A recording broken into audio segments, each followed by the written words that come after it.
안녕하세요. 지난 파트에서는 추상화가 무엇인지, 추상화에 대한 개념에 대해서 알아보았습니다. 이번 파트에서는 문제 해결 과정에서 추상화가 어떻게 이루어지는가에 대해서 알아보도록 하겠습니다.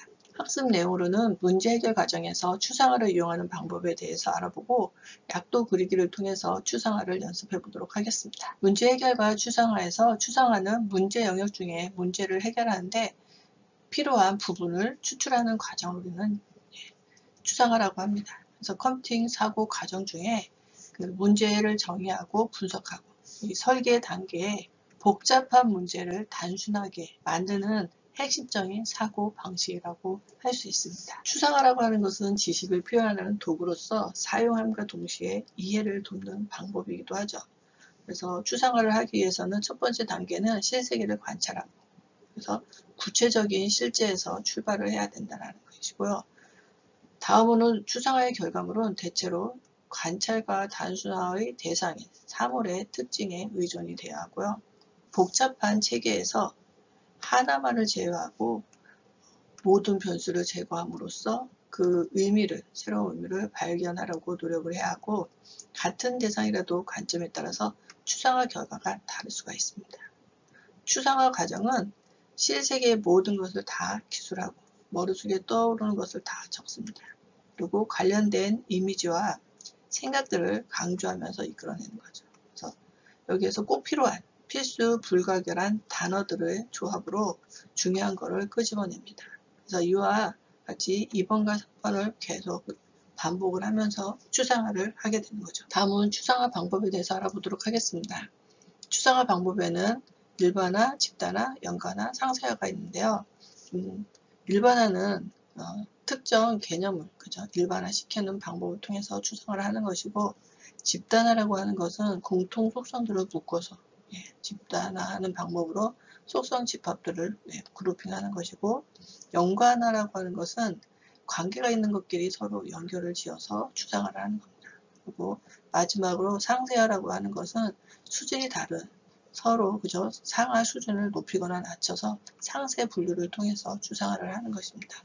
이와 같이 네 가지 집단화, 일반화, 연관화, 상세화를 통해서 실세계의 복잡한 상황을 이렇게 간결하고 명확하게 추상화를 할 수 있습니다. 추상화의 관점이라고 하면은 추상화를 할 때 특정한 의도 또는 목적을 바탕으로 수행을 하게 되는데요. 이를 관점이라 하고, 이 관점에 따라서 서로 다른 결과물을 도출하게 됩니다.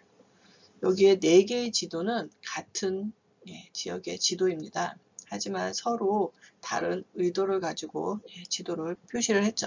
첫 번째는 주변의 도로 형태를 표시한 거고요. 이렇게 표시되어 있죠. 두 번째는 그 주변에 이웃한 도시들을 보여주게 한 겁니다. 그래서 이렇게 도시와 도시를 이렇게 경계를 색상으로 이렇게 분리한 걸 확인할 수 있어요. 세 번째는 대중교통 경로를 표시한 거고요. 네 번째는 주요 관광지를 표시해 놓은 지도입니다.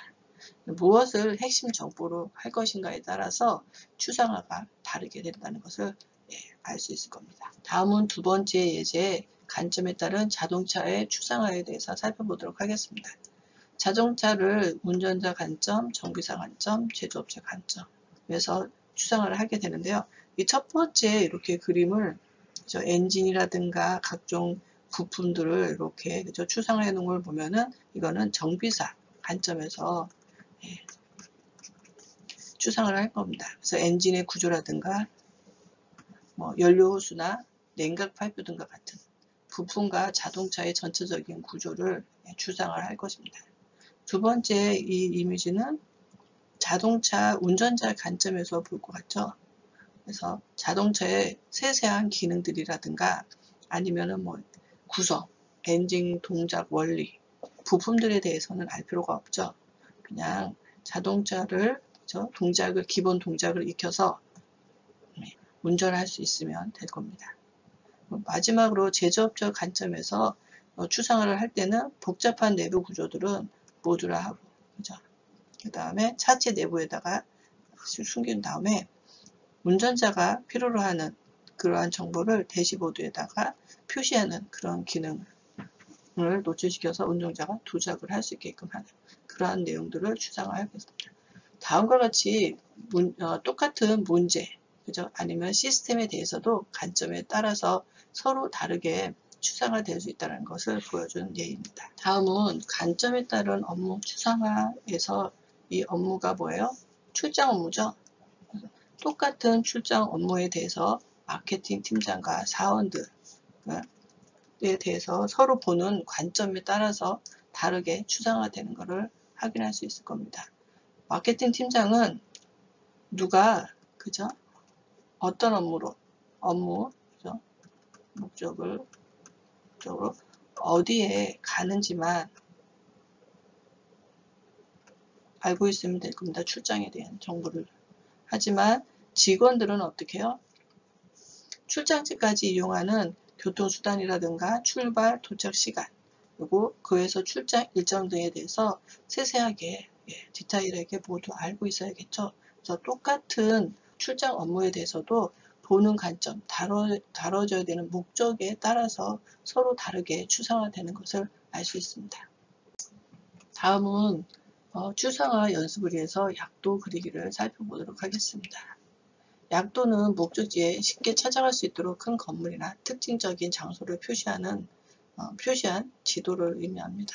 그래서 아주 복잡한 실제 건물들, 도로, 시설물 등을 모두 보여주는 것이 필요할까요? 라고 되어 있는데 너무 많은 정보는 오히려 혼란을 야기하게 되죠. 그래서 필요한 문제 해결에 필요한 것만 남기고 모두 제거하는 것이 맞을 겁니다. 이 복잡한 지도, 그죠? 그래서 여기에서 이 목적지에 대한 정보, 주변 정보만 남기고 이 목적지를 그죠? 표시할 수 있는, 그래서 그 위치를 나타낼 수 있는 주변 도로라든가 그리고 시설물들, 큰 건물들 이러한 것들만 남기고 나머지를 제거를 하게 되면은 다음과 같이 추상화를 통해서 베스트 부동산 주변 위치를 손쉽게 찾아갈 수 있을 겁니다. 다음은 퀴즈 문제입니다. 앞에 배운 내용을 상기하면서 문제를 풀어보시길 바랍니다. 지금까지 두 번째 파트에서는 문제 해결 과정의 추상화 방법과 추상화 관점에 대해서 알아보았습니다. 이번 세 번째 파트에는 데이터 추상화에 대해서 알아보도록 하겠습니다. 학습 내용으로는 문제 영역에 포함된 데이터를 문제 해결에 적합한 형태로 표현하는 과정에서 어떻게 데이터 추상화가 이루어지는지를 알아보고요. 그리고 데이터 구조의 종류에 대해서도 알아보도록 하겠습니다. 다음은 데이터 추상화에 대해서 알아보도록 하겠습니다. 데이터 추상화라고 하는 것은 현실 세계의 복잡한 데이터를 컴퓨터 정보 구조로 변환하는 과정을 이런 데이터 추상화라고 합니다. 여기에 보시면은 여러 장님이 코끼리를 부분적으로 만져보고 이것이 코끼리야 라고 이제 이야기하는 거죠. 그래서 귀 부분을 만지고 있는 사람은 펜이라고 얘기를 했고요. 여기에 보니까 상아를 만지고 있는 사람은 작살이라고 표현을 했네요. 그리고 코를 만지고 있는 장님은 뱀이라고 표현을 했고 다리를 만지고 있는 장님은 나무라고도 했고요. 그리고 몸통을 만지고 있는 분은 이거는 벽이라고도 하고요. 그리고 꼬리 부분을 만지고 있는 장님은 이거를 로프, 밧줄이라고 이렇게 얘기를 했습니다. 그래서 이렇게 대상에 대해서 모든 정보를 다 표현을 하죠. 부분적으로 그죠 이렇게 살펴보면서 다 표현을 하게 되면 너무 복잡하기 때문에 우리가 필요로 하는 그죠 코끼리 정보만을 추려서 간단하게 표현할 필요가 있죠. 그래서 코끼리를 컴퓨터에 넣기 위해서는 코끼리의 특징을 추출해서 그래서 컴퓨터 내부에 저장하는 과정을 거쳐야 되는데 그 과정을 우리는 통해서 데이터를 추상화하게 됩니다. 현실 세계의 코끼리를 컴퓨터 내부에다가 넣기 위해서는 두 개의 단계가 필요합니다. 개념적 데이터 모델링과 논리적 데이터 모델링이라고 하는 것이 필요한데요. 개념적 데이터 모델링이라는 것은 현실 세계의 중요한 데이터를 추출해서 개념을 옮기는 작업입니다. 그래서 코끼리에 대한 개념, 컨셉이죠. 얘가 코끼리야 라고 하는 특징들을 찾아서 정리를 하는 거죠. 외관상으로 보면은 발이 4개고, 그죠? 그 다음에 코의 길이가 길고, 그 다음에 몸무게는 1톤 이상이고, 쿨을 이용해 물건을 잡을 수 있고, 그 다음에 상하도 가지고 있죠. 이러한 것들을 이렇게 개념적으로 모델링을 하고, 이 개념 세계의 데이터를 컴퓨터에 저장하기 위한 구조로 변환하는 작업을 우리는 논리적 모델링이라고, 데이터 모델링이라고 합니다. 그래서 이 개념에 대한 특징들을 컴퓨터에 저장할 수 있는 형태로 작업하는 과정을 이렇게 거치게 됩니다. 그러면은 현실 세계에 있는 코끼리가 컴퓨터 내부로 들어가게 되는 거죠. 데이터 추상화라고 하는 것은 문제 영역의 데이터를 간단하게 표현하기 위해 추상한 것으로서 실제로는 데이터가 컴퓨터 기억장치에 어떻게 저장되는가는 고려되지 않고 문제풀이의 적당한 형태로 취급하는 것을 우리는 데이터 추상화라고 합니다. 데이터 추상화의 과정은 다음과 같은데, 문제 영역에서 취급할 주요 데이터를 식별하고 주요 데이터 그룹의 이름을 정하고, 그리고 문제 해결에 가장 적합한 형태로 표현하는 것입니다. 그리고 각 데이터의 그룹의 특성, 속성을 정의하는 순으로 이루어집니다. 다음은 데이터 구조의 종류입니다. 데이터 구조는 알고리즘 파트에서 함께 배웠죠. 그 이유는 컴퓨터가 다뤄야 하는 자료가 많은 경우 이것을 다루는 방법으로 알고리즘을 구현하는 데 사용했기 때문입니다. 자료구조의 종류에는 크게 단순구조, 선형구조, 비선형구조로 나눠져 있었고요. 단순구조는 컴퓨터에서 제공하는 기본 자료형, 배열이라든가 구조체, 클래스 같은 것들이 대표적이고요. 선형구조는 리스트, 그리고 사용 방법에 따라서 스택, 큐, 데크를 사용하기도 하고요. 비선형 구조로는 트리와 그래프가 있는데, 트리와 그래프도 그 물리적으로 보면 리스트와 연결 리스트로 이용해서 구현을 하게 됩니다. 그래서 여기 각각에 대해서 살펴보면은 배열은 데이터를 빈틈없이 나열한 자료 구조라고 되어 있죠. 그래서 배열 이름을 가지고 같은 자료형을 가진 데이터들을 연속해서 이렇게 저장할 수 있게끔 제공을 하는 거고, 얘는 0번째부터 그죠? 첫 번째, 두 번째, 세 번째, 네 번째, 이렇게 인덱스라고 하는 것을 가지고 있습니다. 그래서 이 인덱스를 이용해서 정말 해당 위치의 값으로 접근을 하게 되죠. A는 두 번째에다가 5를 넣어라 라고 하면은 0번째, 첫 번째, 두 번째에 5를 이렇게 대입할 수 있게끔 접근하는 방법은 인덱스를 이용합니다. 리스트는 데이터를 순서적으로 나열한 자료 구조이죠. 배열의 리스트의 일종이라고 되어 있고요. 이것도 마찬가지죠. 근데 여기에 리스트가 보면은 다음 리스트에 이렇게 연결을 주소를 가지고 이렇게 있으면 이거를 연결 리스트라고 합니다. 다음은 수택에 대한 것인데요. 이것은 책상에 책을 쌓듯이 데이터를 관리하는 자료 구조를 우리는 스택이라고 합니다. 그래서 데이터를 푸시해서 데이터를 입력을 하고, 그 다음에 팝을 하게 되면은 맨 마지막에, 그죠? 나중에 넣은 데이터가 제일 먼저 아웃을 하게 됩니다. 그래서 나중에 넣은 것이 가장, 그죠? 먼저 꺼내서 사용하는 자료 구조를 스택이라고 하고요. Q는 계산대에서 먼저 줄 손님이 차례대로 계산하는 방식의 자료 구조로서 여기 보면은 순서대로, 그죠? 이렇게 들어가서 그거를 꺼내 쓰는 것도, 네. 그러니까 가장 먼저 들어간, 그죠? 가장 먼저 들어간 사람이 가장 먼저 서비스를 받는 거죠. 그래서 먼저 넣은 것을 먼저 꺼내 사용하는 자료 구조를 우리는 Q라고 합니다. 다음은 비선형 자료 구조의 트리와 그래프에 대해서 살펴보도록 하겠습니다. 트리는 나무가지가 그저 두세 개로 갈라지고 갈라진 끝에서 다시 두세 개가 퍼져나가는 그런 자료 구조를 표현하는데요. 이거는 뿌리 노드를 우리는 시작을 해서 여기를 부모 노드라고 합니다.